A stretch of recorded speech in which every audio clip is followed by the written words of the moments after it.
isn't here because I have a really great Italian joke he would love.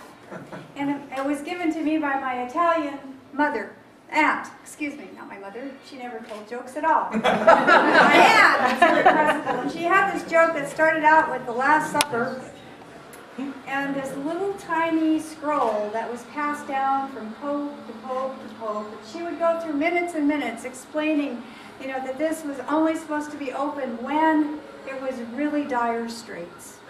And finally, Pope Benedict got it. He opened it, and it was the bill for the Last Supper.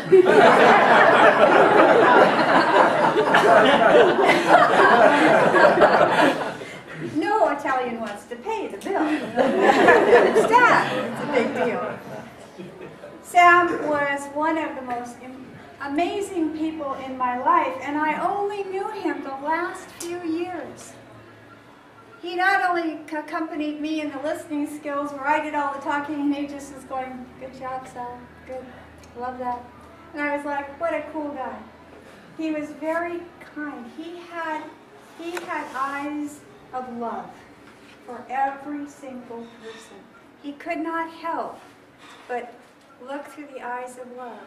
Now, one of the things he called me up for about 2 years ago, he said, "You know, Sally, there's this terrible thing about the Cold Springs Bridge. People keep killing them, jumping over and over." And he said, "You know, I'm a Knight of Columbus, and I've been part of the Forest Service for so many years, and I just can't bear this." And he said, "Would you be interested in accompanying me?" And I said, "Oh my gosh, absolutely, because I lost a son to suicide, and nobody knows what happens more than I do about those poor people." And he and I would go, you know, I'd show up at the courtroom, and there he was, right next to me, every single time.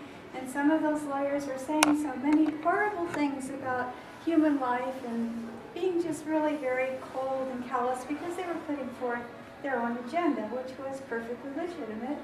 And Sam couldn't say a mean thing. While I'm sitting there with fumes coming out of my ears, he'd just sit there and go, and he'd just look down, and he'd just shake his head and go, "Oh, that's unbelievable." But he could never say anything mean. He could never attack or judge.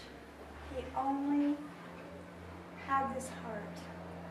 And we worked together, and when the judge finally went ahead and followed through and did what I think is the right thing on the side of life, he and I were just so excited. And it wouldn't have happened without Sam Alfano. And there's a million other stories I'm hearing right now of all the different ways this man was fully present, fully conscious, with a heart. He's here right now because where else would you be where you're loved? There's not a second or an inch that ever elapses between that. So believe me, he's right here with us, and I am going to live his legacy for the rest of my life.